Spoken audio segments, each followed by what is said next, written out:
Alors voilà, on va faire aujourd'hui la parashat Lech Lecha. Alors dans la parashat Lech Lecha, il y a une mitzvah qu'on a vue en passant. Quand monsieur Abraham Avinu pour les intimes, il fait la guerre des 4 rois contre les 5 rois, il gagne la guerre, et il récupère son neveu Lot, et il ramasse un butin énorme. Et donc, le roi de Sodome vient le remercier, puisqu'il lui a rendu son pays et son argent, etc. Et donc, qu'est-ce que fait Abraham? Il prend rendez-vous avec Shem, le fils de Noach. Et là-bas, il y a écrit, donc c'est la montée d'aujourd'hui, oui. Il lui dit, il a béni. Et il a dit, Baruch Avram, béni soit Avram, l'Elion au nom du Dieu supérieur, connaît Shamaim Varetz, qui est propriétaire des cieux et de la terre. Ou Baruch El Elion, et béni soit le Dieu d'en haut, Asher Migen Sarecha, qui t'a protégé de tes ennemis, et qui te les a mis Beadecha dans tes mains. Vaïten lo Maaser Mikol, il a écrit, il lui a donné le Maaser, le 10e de tout. Alors il y a 2 chitotes là-dedans, il y a deux options. Une option qui dit que c'est Abraham qui a donné le Maaser à Shem. Il était comme le Kohen Gadol. Il jouait le rôle du Kohen Gadol à ce moment-là. Donc il lui a offert le Maaser de tout ce qu'ils ont ramassé. Et il y a une autre chita qui dit le contraire. C'est que ce serait Shem qui aurait donné à Abraham, qu'il aurait considéré lui comme Kohen Gadol. Mais là n'est pas notre propos. Notre propos est de faire dans la halacha la mitzvah de maaser d'argent, maaser ksafim. Puisque à l'origine, quand la Torah nous parle de maaser, elle nous parle du maaser récolte, de la récolte, qu'on devait donner au Lévi, pas au Kohen. La trouma on donne au Kohen. Le maaser, le 10e, on le donne au Lévi. Et c'était du 10e de la récolte. Soit de la céréale, soit du vin, soit de l'huile. Comme on dit, Degancha, Tiroshra, Vitzarecha. Ça, c'est le maaser agricole.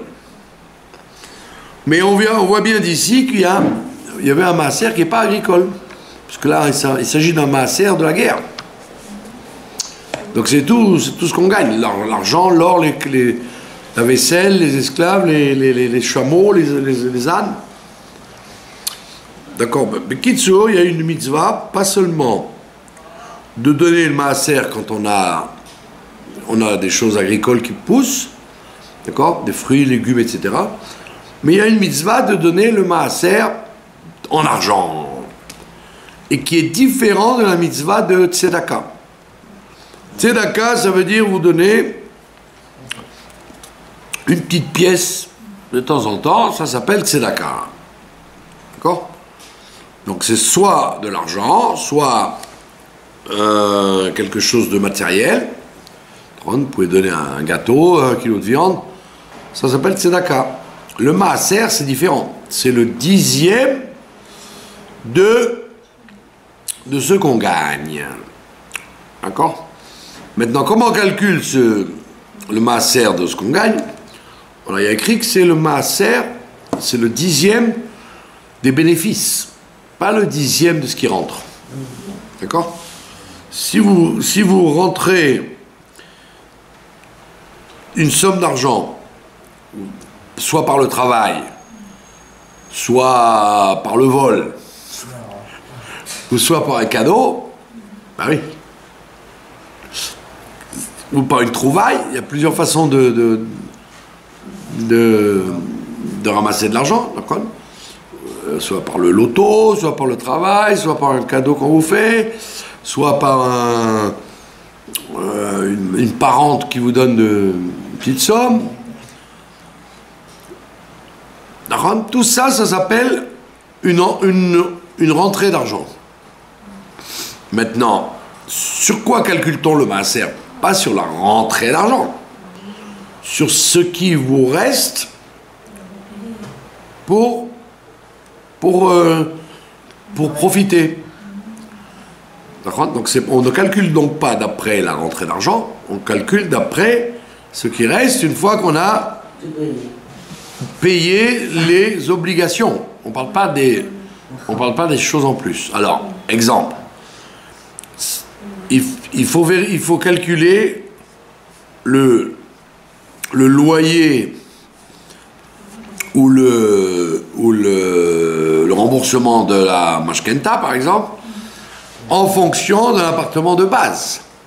Vous ne pouvez pas dire, puisque j'ai un appartement où je paye 15 000 shekels de loyer, donc je suis dispensé. Alors, si tu avais pu trouver un appartement de base à 4 000 shekels de loyer, donc ça te fait quand même 11 000 shekels en plus.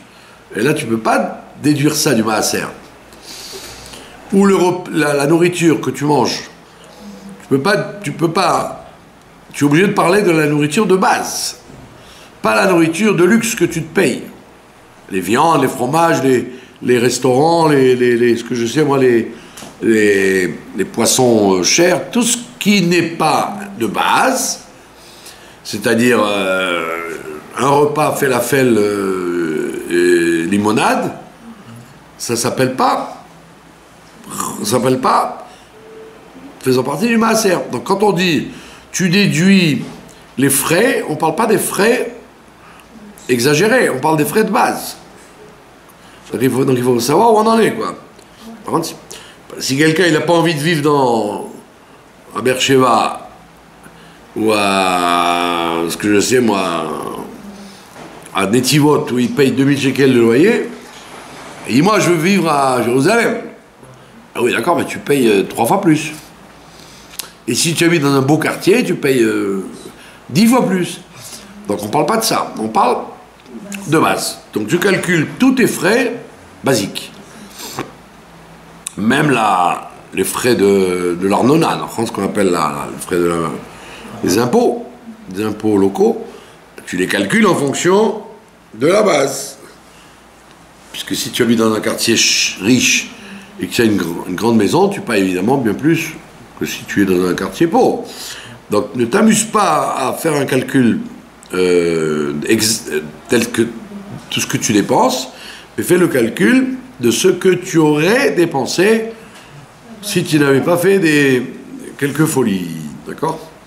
Et également, la scolarité des enfants, par exemple, jusqu'à un certain âge. Après un certain âge, d'après la Torah, tu n'es pas obligé de les subventionner. Ils pourraient aller travailler, ils pourraient aller au boulot. Comme avant c'était à 6 ans. À l'âge de 6 ans, déjà, les enfants, on les envoyait travailler.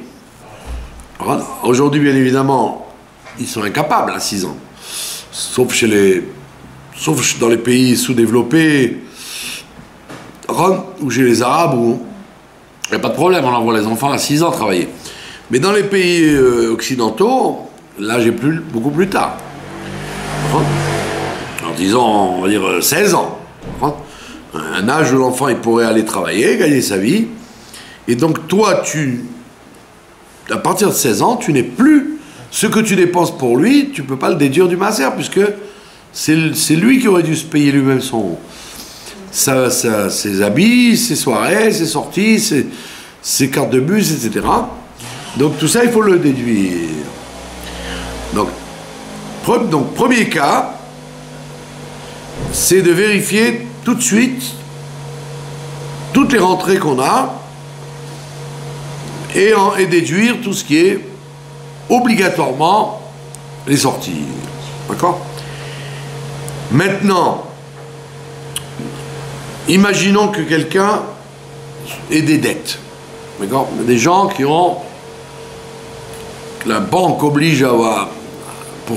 Pour couvrir leur minus, comme on dit, la banque les oblige à faire un prêt de 50 000 shekels, par exemple.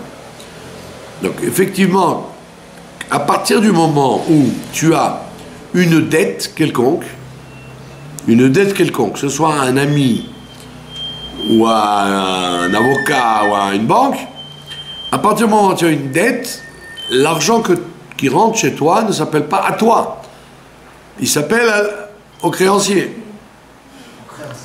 Si tu dois 1000 shekels à quelqu'un, si tu gagnes 2000 shekels, il y a sur ces 2000 shekels automatiquement 1000 shekels qui ne sont pas à toi au départ. Ils sont à l'autre, puisque c'est une dette.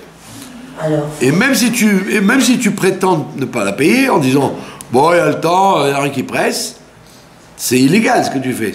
C'est pas toranique. Parce que tu dois d'abord rembourser l'argent que tu dois. Avant.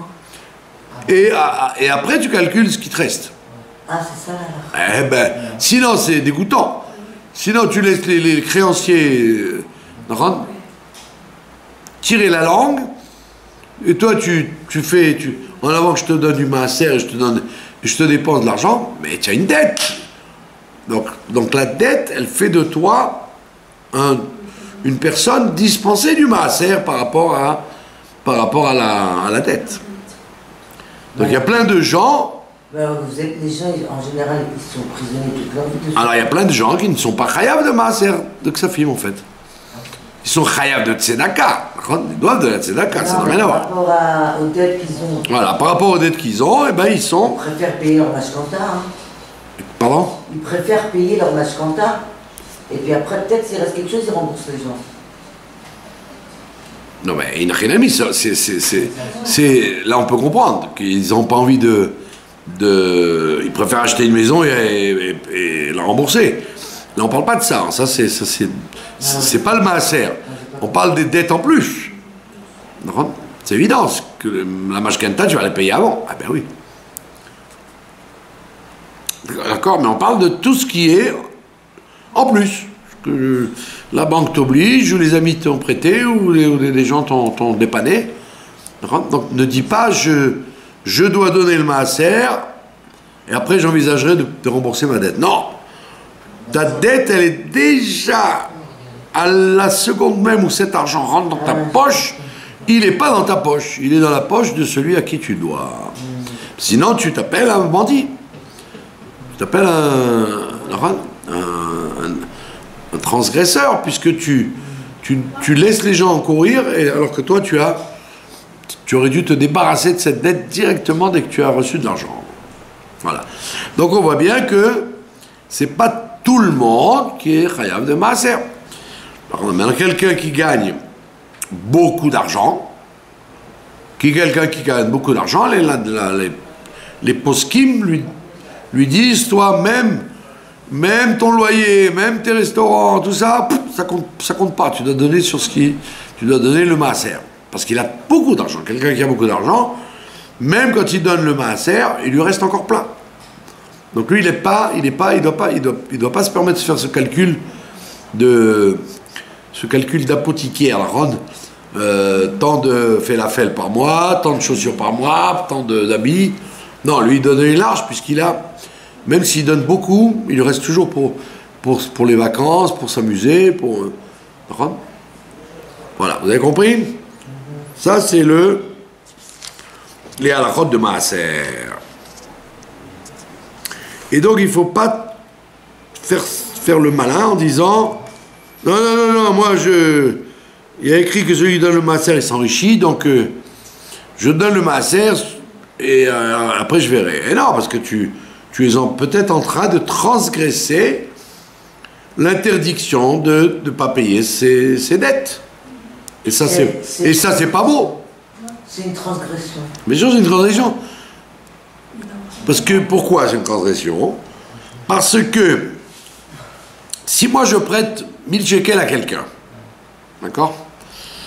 Je me dis, il va les rendre, il ne va pas les rendre, il va les rendre, il ne va pas les rendre, ça fait peur. Donc, quand vous prêtez de l'argent, pas toujours qu'on vous les rend.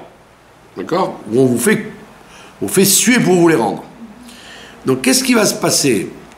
C'est que le fait que quelqu'un ne rende pas l'argent, où il fait traîner, où il se fait tirer la langue pour rembourser, il provoque que les prêteurs n'ont plus envie de prêter. C'est ce qu'on appelle dans la Guémara fermer la porte aux emprunteurs. Donc celui qui a l'argent pour rembourser et qui traîne en disant bon, ouais, ça va, il attend pas après moi, il arrête pas de pleurer, mais il a l'argent. Peu importe, ça te regarde pas. Cet argent tu lui dois. Donc en faisant ce que tu fais de ne pas rembourser, tu le décourages de prêter à quelqu'un d'autre qui va demander. Alors que si tu rembourses, eh ben, il dira, bon Hachem, j'ai prêté, on m'a remboursé, j'ai prêté, on m'a remboursé, donc je suis incité à faire la mitzvah de prêter davantage. Alors que si je me fais toujours rouler, que quand je prête, on ne me rembourse pas, eh ben, la prochaine fois, même quelqu'un qui a besoin, et que j'aime bien, et qui est honnête, et qui me supplie, je dirais non, parce que j'ai pas envie de me faire avoir. Et donc c'est ce qu'on appelle dans la halakha, fermer la porte aux emprunteurs. Vous avez compris? C'est la raison pour laquelle on avait vu ça déjà au moment de la 7e année. Il avait instauré le prosboul pour éviter que les dettes disparaissent. Parce que si les dettes disparaissaient à la 7e année, eh ben les gens ils n'y prêteraient pas. Ils diraient si je prête à la 7e année, je vais me faire gros gens comme devant, je vais me faire avoir, donc je ne prête pas. Donc pour éviter que tu ne prêtes plus, il avait décidé que les dettes ne sont pas effaçables. Donc c'est toujours le même principe, c'est pour empêcher de fermer la porte aux emprunteurs. Donc si tu as une rentrée d'argent, donc tu es content, tu vois de l'argent devant toi, tu dis oh là là, je suis content, je vais pouvoir faire ça et ça et ça. On te dit hop hop hop hop, arrête-toi tout de suite, rembourse déjà l'argent que tu dois. Parce que d'abord cet argent n'est pas à toi, et deuxièmement tu risques de transgresser l'interdiction de fermer la porte aux emprunteurs. Voilà. Et il n'y a pas de honte à ça, donc il faut être honnête, il faut savoir où on en est. Il faut être honnête, savoir si effectivement je peux me permettre de donner le maaser ou pas.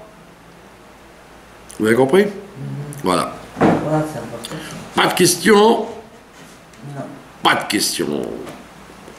Voilà, maintenant nous allons donc traverser la paracha de la semaine. Et dans la paracha de cette semaine, Lech Lecha, il y a un personnage qu'on voit et qui va disparaître qui va devenir un souvenir. Il s'appelle Lot. Lot. Et ce Lot en question, on en parle depuis Noar déjà. Quand on nous a raconté la naissance d'Abraham et ses frères et son père, Terah, et puis on nous dit, il y avait Lot. Lot, c'est le fils de Haran. Et quand son frère est mort, Haran est mort, il a été brûlé dans la fournaise de Nimrod, puisque Lot et Abraham et Haran se ressemblaient comme deux gouttes d'eau. C'était deux frères très proches l'un de l'autre, physiquement.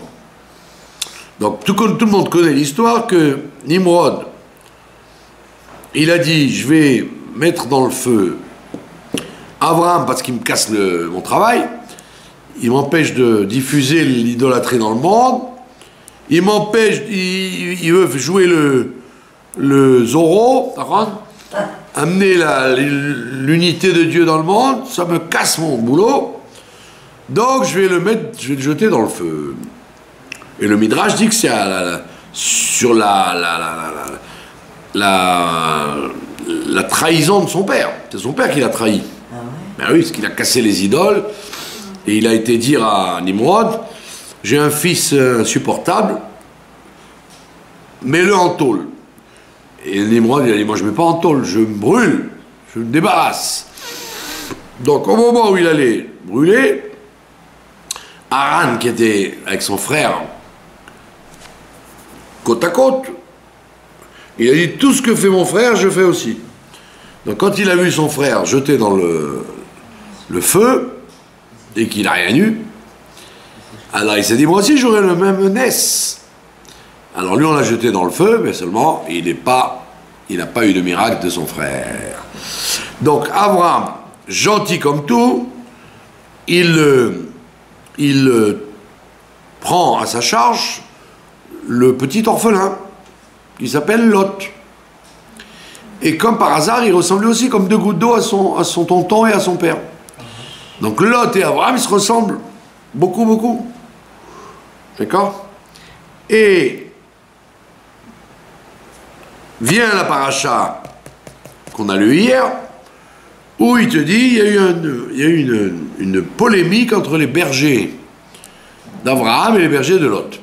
Puisqu'on dit qu'ils étaient tellement riches, ils avaient des troupeaux énormes qui envahissaient tout Eretz Canaan. Et Lot, il n'avait pas honte, il faisait paître les troupeaux n'importe où, en disant, puisque de toute façon, Abraham n'a pas d'enfant, donc c'est Lot qui va être l'héritier, et comme Dieu lui a dit, la terre va être à lui, donc il peut y aller déjà depuis maintenant. Et les bergers d'Abraham, ils disaient non, avant l'heure, c'est pas l'heure. Nous n'hériterons de cette terre que dans plusieurs générations. Pour l'instant, les Cananéens, ils ont encore un droit dessus. Vous êtes au courant de ce qu'on avait déjà vu, que Noach, quand ils sont descendus de l'arche, il a fait un tirage au sort. Et il a séparé le monde en fonction de ses enfants. Il a tiré au sort. Donc il a donné à Yafet, ce que je sais moi, la Chine, le Japon, l'Inde et le Tibet. Il a donné à Ham l'Afrique. Et il a donné à Shem le Moyen-Orient. Mais il y a eu un vol.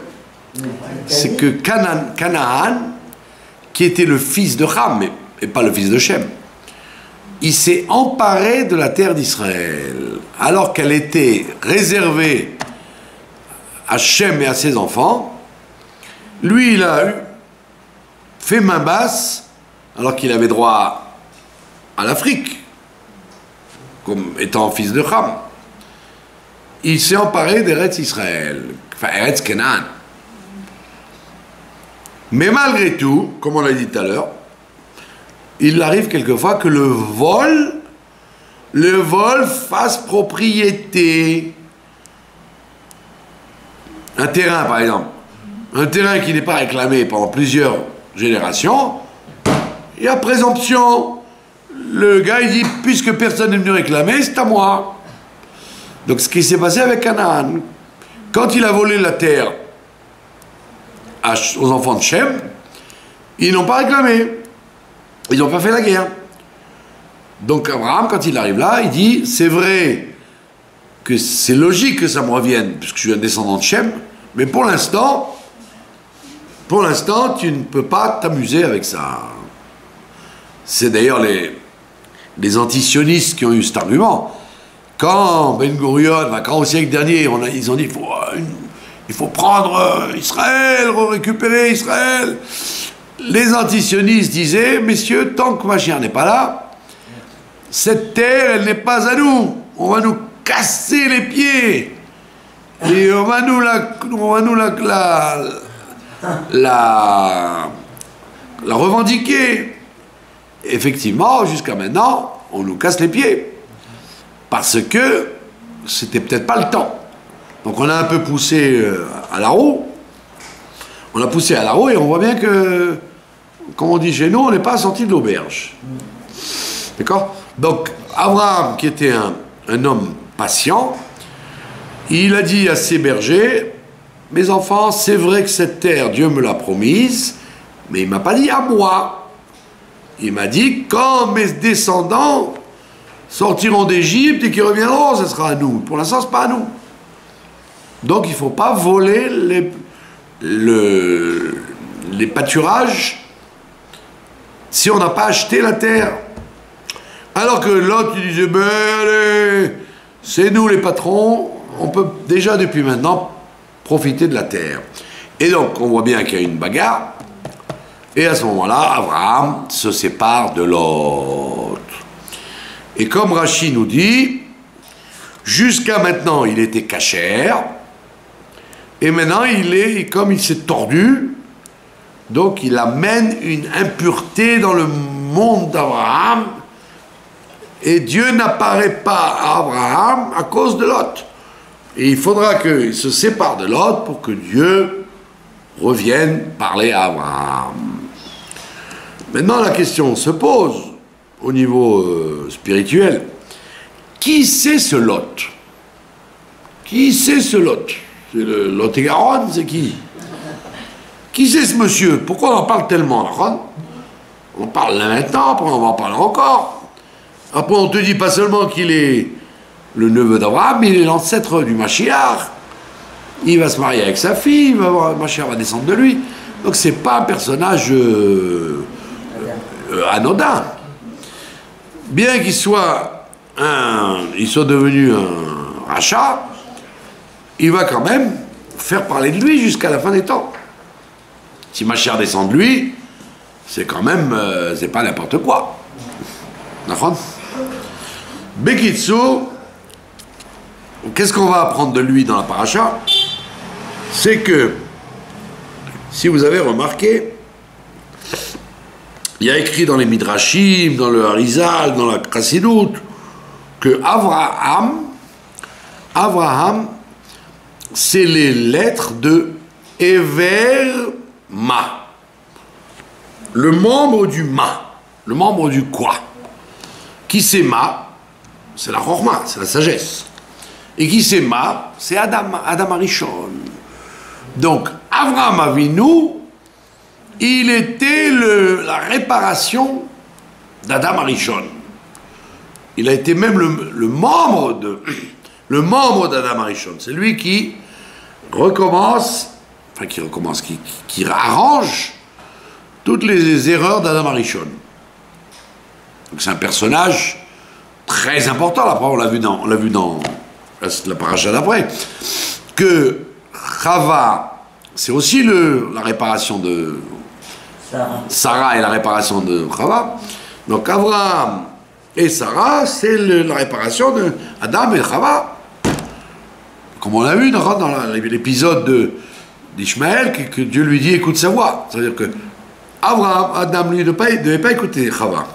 Quand elle lui a dit mange le fruit, il ne devait pas l'écouter. Mais toi, Abraham, tu dois l'écouter. Donc on voit bien qu'il y a énormément de relations entre Abraham et Sarah et Adam et Chava. Donc Abraham, c'est un personnage fondamental puisque il remet sur pied le Ma, la Chorma et toute la personnalité d'Adam Arishon. Il fait le tikkun, premier tikkun d'Adam Arishon. C'est pour ça qu'après, on va recevoir la Torah, etc. On va finir ce travail qu'Abraham a commencé. Mais qui a donné les forces et qui a donné le modèle? Abraham Avinu. Maintenant, si vous prenez Lot, combien ça fait Lot? Lamed, 30, Vav, 36, Tête, 9, 36 et 9, 45. Encore une fois, Adam. Donc, la relation entre Lot et Abraham, c'est qu'ils sont sosies l'un et l'autre. Lot, c'est un Abraham paraffiné. Non, pas paraffiné. Un Abraham trafiqué. Il fait semblant d'être Abraham. Il est comme son père. Il dit, si Abraham il saute dans le feu et qu'il ne meurt pas, je suis là.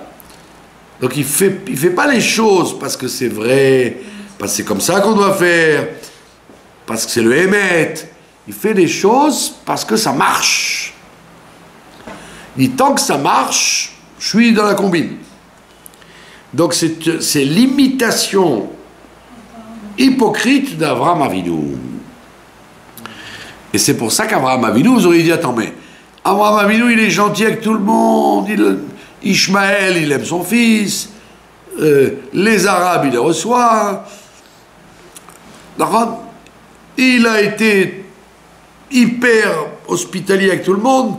Pitom, avec son neveu, il dit, on peut pas être ensemble, il faut que tu t'en ailles. Si tu vas à droite, je vais à gauche, tu vas à gauche, je vais à droite. Ça veut dire quoi? Tu peux pas arranger, tu peux pas faire la paix. Il dit non. Tous les gens qui vont le voir à lui, ils vont croire que c'est moi, alors que lui et moi, on n'a rien à voir, lui et moi. On se ressemble comme deux gouttes d'eau, et pourtant lui c'est un falso.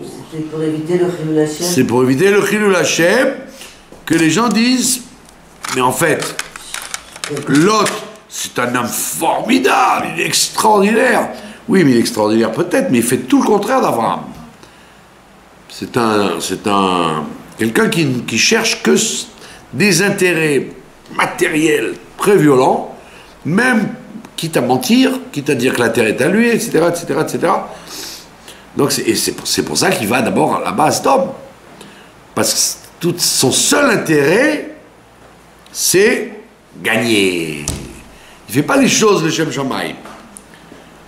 Il dit, il fait les choses si ça marche.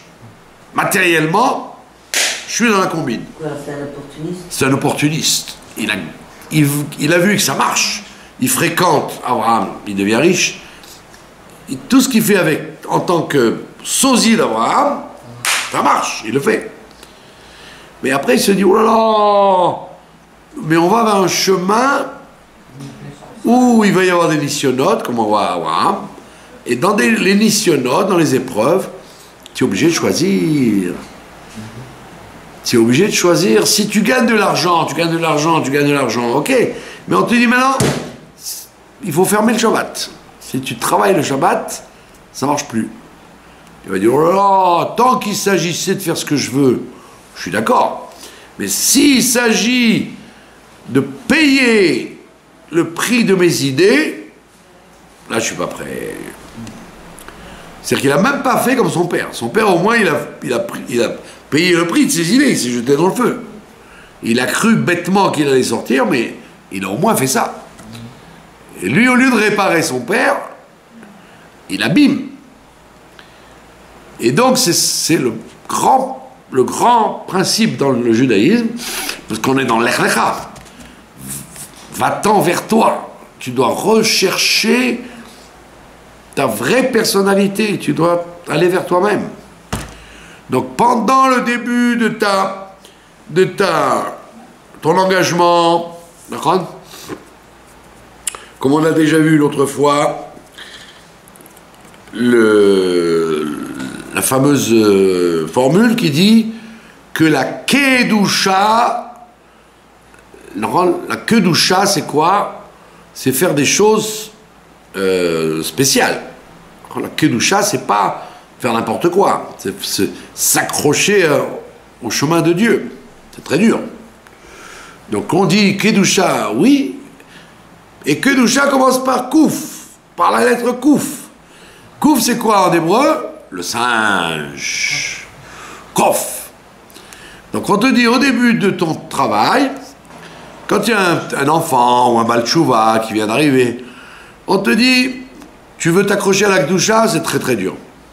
C'est très dur, parce que la kedusha, elle court pas les rues.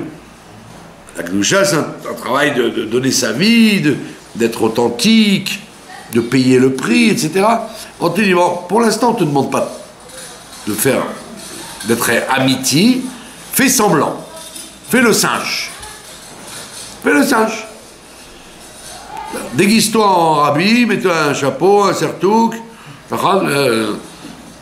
déguise-toi. en tzaddik, comme les chassidim polonais, etc. Straimel, les Bekeshe, Chabad. Le rabbi aussi, il a permis de mettre le sertouk. Avant, il n'y avait pas. Avant, les chassidim, ils étaient en veste et en casquette, maximum en casquette. Puis Tom, il fait une révolution, il n'y a pas longtemps. Il dit, allez hop, faites comme moi, déguisez-vous en moi. Déguisez-vous en moi, même chapeau que moi, même sertouk que moi, même cartel que moi. Vous avez la grande mode du cartel à 18 rangées, vous connaissez ça. Donc le rabbi, sachant qu'on dégringole, il te dit, bah, la kedusha, c'est déjà faire le singe. En faisant le singe, tu risques de ressembler à un être humain, à l'homme. Vous n'avez jamais vu les singes dans les eaux. Vous leur jetez une cigarette.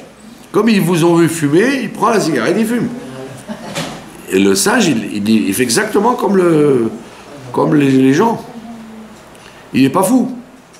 Donc on te dit, c'est pas grave. Kedusha, ça commence par un kaf, un kouf. Un kouf, c'est un singe. Fais le singe, pas grave.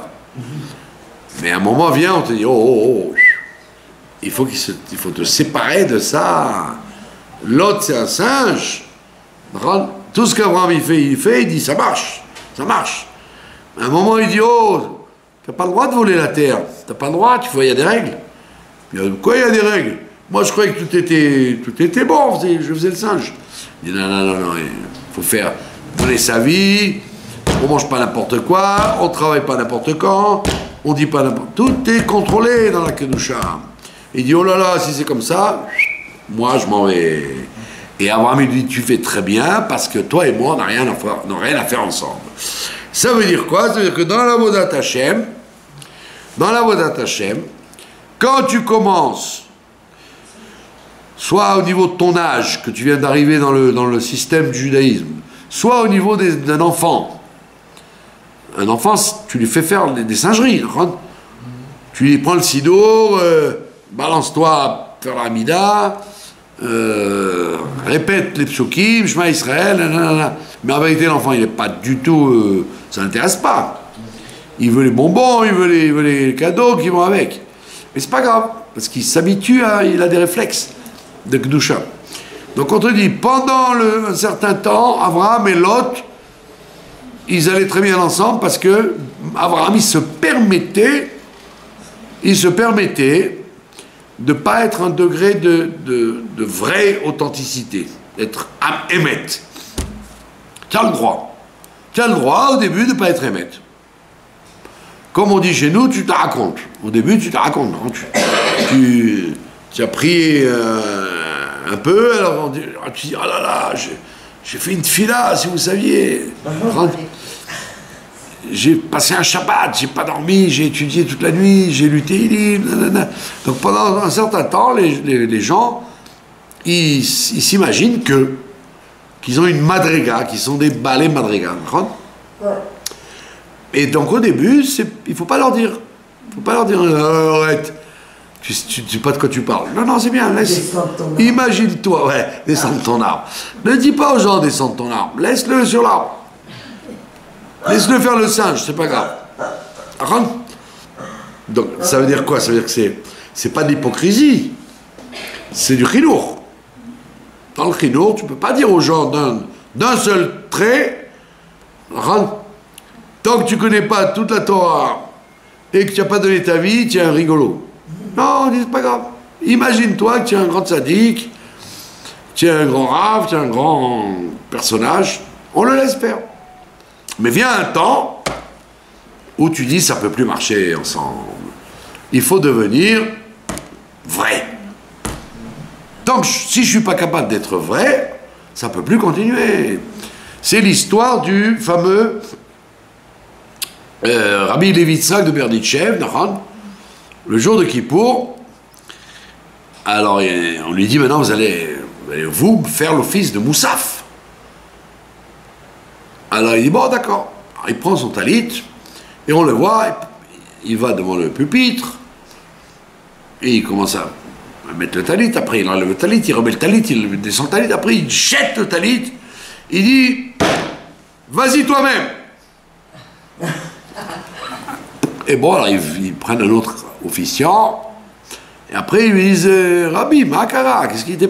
Il a dit, écoutez, quand on m'a demandé de faire l'office de Kippour, le Yetzer Hara, il a dit, oh, tu n'es pas n'importe qui, on te demande à toi de faire l'office de Kippour. Alors, le Yetzer Hara, il m'a dit, écoute, depuis je suis né, tu es avec moi, on est ensemble. Donc c'est entre toi et moi, on va faire l'office de Kippour. Mais il dit, non, je veux que ce soit... Le Yetzer Hara, il n'a rien à faire dans l'office de Kippour, c'est pas lui de faire l'office de Kippour. Et comme j'ai vu que je n'arrive pas à m'enlever cette fierté d'être appelé Chazan le jour de Kippour, je lui dis, bah si c'est comme ça, fais-le toi-même. Toi, les Yetzer Hara, tu n'as qu'à faire l'office toi-même. Ça veut dire que quand tu évolues, tu peux te faire croire à toi-même que tu es un très anave, tu es humble, que tu t'intéresses qu'à la Kedusha, que tu fais les choses de Shem Shamaïm, que tu fais tout pour le bon Dieu, ou comme l'autre il m'a dit, je fais tout pour faire plaisir au Rabbi. Et je lui dis, quand tu manges ton tchoulen Shabbat, tu fais plaisir au Rabbi ou tu rajoutes un peu de sel quand même?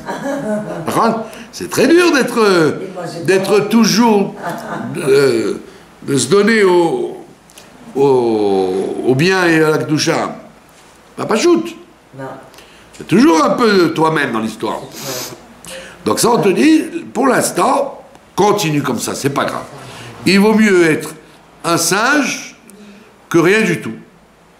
Mais vient un moment, tu rentres dans l'évolution spirituelle, et à un moment où tu dis non, je peux plus être avec l'autre. Je suis obligé d'être Abraham, je peux plus être l'autre. C'est deux choses qui vont pas ensemble. D'accord? C'est pour ça que on comprend maintenant pourquoi il a mis dehors Lot. Parce que vous auriez dit, sinon, toute sa vie, il a eu pitié des uns et des autres. Pourquoi il n'a pas eu pitié de son neveu? Surtout qu'on voit bien qu'il a mal tourné, Lot. De le quitter, ça s'est aggravé. Il est parti à Sodome et il va mal tourner là-bas. Donc il aurait pu dire, bah, j'ai pas le choix, il faut que je le garde avec moi. Et d'ailleurs, vous voyez bien que Sarah, elle lui a pas dit, mets Lot dehors. C'est lui-même qui prend la décision. Parce que qui c'est Lot? Vous savez qui c'est Lot? C'est le frère de Sarah. C'est le demi-frère de Sarah, ouais. Ils étaient en famille, tous ensemble. Wow. C'est le demi-frère de Sarah, c'est pas seulement son neveu, c'est en même temps son beau-frère. Wow.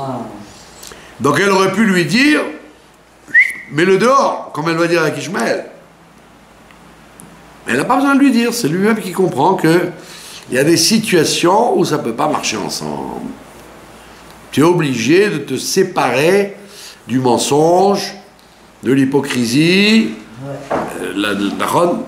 Tu es obligé d'être vrai. Et à un moment, on te met dans une situation où tu es obligé d'être vrai. Comme, bon, que Dieu préserve, il y a des histoires dans la Shoah ou dans l'histoire du Ham Israël, où il y a des gens, ben, ils ne pouvaient plus faire de cinéma, c'était vrai. Les Havdil, quand les Juifs ont quitté les pays où ils étaient toujours religieux, dans les pays où ils habitaient, ça ne se faisait pas. Ne pas être... n'existait pas. On n'aurait jamais conçu, au Maroc ou en Tchécoslovaquie, dans les petits villages, d'aller acheter du cochon ou du travailler Shabbat, parce que tout le monde te regardait. Pitom, les gens sont obligés de quitter les pays où ils faisaient, entre parenthèses, du cinéma. Ils faisaient comme tout le monde, mais ils n'y croyaient pas. Dieu les projette dans des pays où personne ne les regarde, comme les Juifs qui sont arrivés en Amérique. Tu étais perdu au fin fond de Brooklyn, personne n'est au courant si tu as acheté ta viande au supermarché d'en bas ou chez le boucher juif. Et tous les Juifs ont été confrontés à cette situation-là. C'est une épreuve. Hein. C'est une grande épreuve. C'est que est-ce que tu vas continuer à faire le lot, l'hypocrite? Tout le monde me regarde, donc je fais semblant. Ou alors, je me dévoile. Donc chacun s'est dévoilé comme il était. Ceux qui ont fait Messirut Nefesh pour la cacheroute et pour le Shabbat et pour le comme le fameux le patron avant tout là. Messirut Nefesh pour la Torah et les mitzvot alors que personne ne te regarde. Ou alors ceux qui ont dit bon, là où j'habitais, on me regardait donc je faisais semblant. Mais là j'ai plus besoin de faire semblant. Donc on voit que tous les Juifs sont un jour dans leur vie confrontés à cette épreuve avec d'être ou fréquenter Lot et être Lot, sosie de Lot ou non. Il paraît, mais allez, sépare-toi de moi, on n'a plus rien à faire toi et moi. C'est un temps un test, le test de la vie qui te dit, ça y est, le temps est venu de déclarer qui tu es, où tu te mets vraiment, où es-tu? Tu vas continuer du cinéma ou pas? Et donc c'est une grande leçon pour nous, qu'il ne faut pas dire, bah allez, c'est pas grave, on va faire semblant. Non, à un moment vient, tu ne peux plus faire semblant. Tu es obligé tel que tu es, tu vas te dévoiler. Et c'est pour ça qu'on lit ça dans Lech Lecha, parce qu'il y a écrit Lech Lecha, va vers toi. La vie d'un homme, c'est depuis qu'il est né, il doit se retrouver tel qu'il est au fond de lui. Se découvrir aussi. Se découvrir. Et des fois, tu ne te découvres pas parce qu'il y a toujours le cinéma autour. Tu es toujours en faire du cinéma. Et personne ne te dérange. Et le rabbi dit, je sais, il faudrait retrouver dans quel sirah il parle de ça, il dit qu'avant que Mashiach ne vienne, les masques vont tomber. Tous les masques vont tomber. C'est-à-dire, tout le monde sera dévoilé comme il est en fait. Donc les vrais gens, les gens qui font tout pour l'argent, ben, on va le voir, qui font tout pour l'argent. Les gens qui font tout pour les honneurs, on va le voir. Les gens qui font tout parce que c'est comme ça qu'il faut, ben, on va le voir. Aussi bien les goïms que les juifs, ce sera comme Purim. Il n'y a pas de... À Purim, on met un masque, et ben tout le monde enlèvera son masque. Il n'y a plus de parler. Ouais, si tu vas être coincé, dos au mur, et donc tu devras dévoiler qui tu es réellement. Parce que pour moi, ce sera insupportable de faire du cinéma. Les gens, à un moment, ils craquent. C'est comme les acteurs, Ron. Tu ne peux pas rester 10 heures de temps avec du maquillage et un habit on te dit, allez, oh, il fait trop chaud, j'enlève tout, je peux plus. Bien sûr. Ils deviennent mythos, ils croient leurs mensonges. Voilà, donc à un moment vient, on te dit, bon, c'est pas la peine, la vie va te faire découvrir ta vraie nature.